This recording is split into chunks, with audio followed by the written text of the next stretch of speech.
Besti, kembali lagi di Celebrity Fresh. Informasi yang tak kalah viral dan trending topik ada Nikita Mirzani yang ungkap kejanggalan intimidasi yang ia alami usai pihak lapak maupun Kemenkumham buka suara. Penasaran seperti apa informasinya? Langsung saja, ini dia informasinya.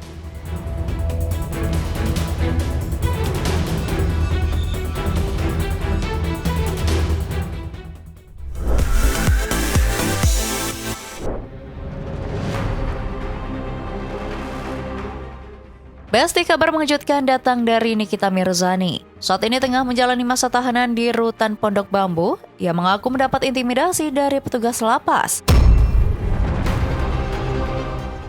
Menurut pengakuan Nikita lewat unggahannya di media sosial, dugaan intimidasi tersebut ia dapat ketika petugas lapas mendadak melakukan sidak khusus di dalam kamar tahanannya.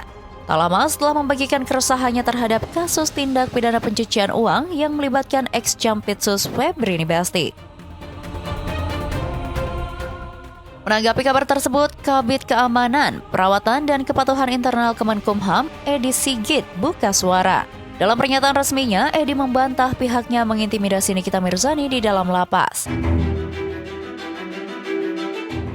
Selain Nikita dinobatkan sebagai duta layanan komunikasi di lapas Pondok Bambu, Edi menilai tak ada alasan yang kuat pihak rutan atau lapas untuk melakukan intimidasi kepada Nikita. Namun, Edi mengatakan bahwa pihaknya memeriksa Nikita karena cuitannya terkait kasus ex-Jampitsus Febri Adriansyah yang viral dan menuai sorotan di media sosial. Edi mengaku ada kekhawatiran tersendiri dari pihak lapas maupun Kemenkumham atas cuitan tersebut terhadap kasus yang menimpa Nikita juga. Benarkah sekedar khawatir? Atau ada fakta lain yang sengaja ditutup-tutupi dari publik, namun berkedok menyelamatkan nama baik Nikita? Jadi kami menanggapi bahwa asal-muasal kejadian ini adalah adanya kicauan dari Nikita Mirzani di media sosial terkait komentar dari Jampitsus. Kemudian dari medsos tersebut kantor wilayah kemudian membuat tim pemeriksaan mengklarifikasi terkait kejadian di media sosial. Kemudian kami membentuk tim pemeriksa dan melakukan pemeriksaan pada tanggal 30 Juli. Kurang lebih jam 7 malam kami melakukan razia di Rutan Pondok Bambu. Kemudian dari hasil razia tersebut kita tidak menemukan hal-hal yang dilarang oleh rutan maupun lapas, terutama alat komunikasi handphone ilegal. Dalam proses pemeriksaan yang disampaikan tidak ada intimidasi, semuanya dilakukan sesuai dengan prosedur SOP. Tidak mungkin logikanya karena Nikita Mirzani sendiri merupakan salah satu duta layanan untuk wartel Suspas di Rutan Pondok Bambu. Jadi Nikita yang sudah ditampilkan juga di media sosial resmi di Pondok Bambu, Rutan Pondok Bambu, Nikita adalah duta layanan yang mempublikasikan terkait layanan wartel Suspas. Jadi tidak mungkin kami mengintimidasi yang bersangkutan terkait penggunaan alat komunikasi. Menanggapi pernyataan Kakanwil Kemenkumham tersebut, Nikita melalui kuasa hukumnya memiliki pendapat yang berbeda nih, Besti. Usman Lawara mengatakan pihaknya menemukan kejanggalan dari bantahan Kakanwil tersebut. Karena ternyata setelah dilakukan penelusuran lebih lanjut, memunculkan pertanyaan besar bagi pihak Nikita. Di antaranya, jam pemeriksaan terhadap Nikita yang dilakukan tidak wajar. Hingga alasan dibalik Nikita diperiksa oleh pihak lapas usai membagikan cuitannya terkait kasus TPPU yang menyeret ex-Jampitsus Febri Adriansyah. Ada apa sebenarnya? Kenapa Nikita diperiksa hanya karena unggahan tersebut? Bukankah Nikita selama ini vokal dalam menyampaikan pendapat terhadap kasus besar di negeri ini? Itu dibuat oleh admin ya, yang dibuat oleh admin. Maka pertanyaannya apa makna dari postingan itu sehingga kemudian tim dari Kanwil buru-buru membentuk tim pemeriksa gitu ya. Maka kalau kami menarik benang merahnya dalam persoalan ini adalah ada apa gitu, seolah-olah ada tekanan dari pihak luar yang mengintervensi gitu. Mengintervensi artinya gini, tiba-tiba terhadap satu postingan Nikita Mirzani, lalu ada yang merasa terganggu dengan postingan itu, kemudian mengintervensi pihak lapas, begitu ya. Dan benarkah yang diperiksa hanya kamar Nikita Mirzani? Mengingat sebelumnya Humas Ditjen Pas Rika Priyanti mengatakan pihaknya tak hanya memeriksa blog Nikita Mirzani, melainkan sidak besar-besaran yang rutin dilakukan pihak lapas. Seperti yang ditanyakan ini adalah sebenarnya kita sesuai dengan yang sudah disampaikan kantor wilayah juga, tentang keterangan yang kami dapat dari kantor wilayah bahwa pertama diawali dan memang didasari oleh tindakan rutinitas, ya, penggeledahan kepada warga binaan yang menggunakan ponsel. Apakah ada yang menggunakan? Ya, alhamdulillah nihil, ya.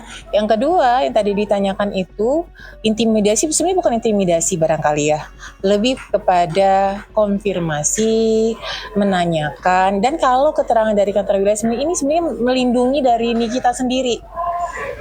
Sekarang gini, cuitan itu mengatasnamakan Nikita, padahal Nikita tidak menggunakan handphone di dalam rutan.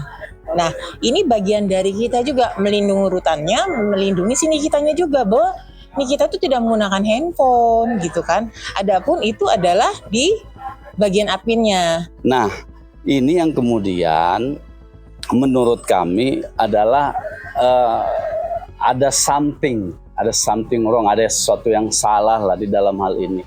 Kenapa saya katakan begitu? Karena tindakan yang dilakukan oleh pihak Kanwil yang memeriksa, tiba-tiba membentuk tim lalu kemudian memeriksa Nikita di malam hari di jam-jam yang tidak wajar. Ini kan postingannya malam tuh, ya, yang melakukan pemeriksaan di jam-jam yang tidak wajar. Itu sebenarnya terkesan ada sesuatu yang tidak atau yang tidak wajar gitu ya. Nah, maka menciptakan presiden buruk, ya, terkesan tebang pilih atau ada tindakan intimidatif di dalam pemeriksaan itu. Nah, terlebih lagi yang diperiksa itu cuman satu kamar. Kalau alasannya adalah sesuai dengan SOP, maka biasanya yang kami ketahui kalau nggak satu blok ada beberapa kamar. Biasanya begitu. Misalnya dari pihak Kanwil, mendapat pengaduan atau mendapat laporan dari masyarakat misalnya bahwa ini ada penggunaan handphone dan lain sebagainya. Misalnya ya. Di tengah polemik, cuitan Nikita tersebut ternyata menyisakan tanda tanya besar bagi publik. Benarkah sidak dadakan itu dilakukan telah sesuai SOP dan aturan yang berlaku di lingkungan lapas atau rutan? Karena ternyata menurut kuasa hukum Nikita, hal tersebut membuat psikis Nikita terguncang, hingga tak kuasa menahan air mata saat diperiksa. Saya terakhir dengarnya dari keluarga sudah mulai ini sih, udah enggak. Tapi yang malamnya itu memang parah sih, sampai dia nangis. Jadi kan gini, kalau kita secara SOP prosedural yang pertama, sejauh atau sependek pemahaman dari kami, ya, biasanya yang seperti itu satu punya sprint, surat perintah untuk melakukan pemeriksaan gitu. Nah, sprint itu biasanya didasarkan pada adanya pengaduan, satu misalnya pengaduan dari institusi itu sendiri. Lalu kedua pengaduan dari masyarakat. Misalnya masyarakat menilai, terhadap Nikita, ternyata Nikita itu di lapas atau di rutan mendapat fasilitas spesial atau bagaimana. Lalu apakah cuitan Nikita Mirzani terkait Jampitsus yang berujung diperiksa pihak lapas ini berpengaruh pada hasil sidang peninjauan kembali atau PK Nikita Mirzani nanti? Bilang kayak gini, apa ada kaitannya dengan kejaksaan yang baru saja memvonis Nikita dan kita mengajukan gugatan balik? Nah, kalau itu kalau seperti itu saya tidak mau berspekulasi ya, ada kaitannya atau enggak gitu. Cuma kalau kita tarik dari historis mulai dari PN atau PT ya bisa-bisa saja dikait-kaitkan soal itu kan. Apalagi kayak kemarin kita baru menyelesaikan PK begitu ya. Nah, ini PK, setelah PK baru kemudian ada masalah ex Jampitsus ya kan. Nah, setelah ada masalah ex Jampitsus, masyarakat berbondong-bondong, beramai-ramai memposting inilah itulah soal ex Jampitsus. Lalu Nikita sebagai orang yang memang juga biasa bersuara soal itu, soal ketidakadilan, apalagi ini yang didapati adalah kasus juga TPPU yang sama menimpa Nikita. Lantas bagaimana nasib Nikita jika PK tersebut ditolak oleh majelis hakim? Akankah Nikita akan memilih diam dan tidak menyinggung pihak manapun demi mendapatkan kebebasan? Selanjutnya ada Vicky Prasetyo yang sedang menghadapi 2 laporan dugaan penipuan dan penggelapan dana sekaligus. Akankah ia akan segera jadi tersangka? Daripada penasaran, langsung saja ini dia informasi selengkapnya.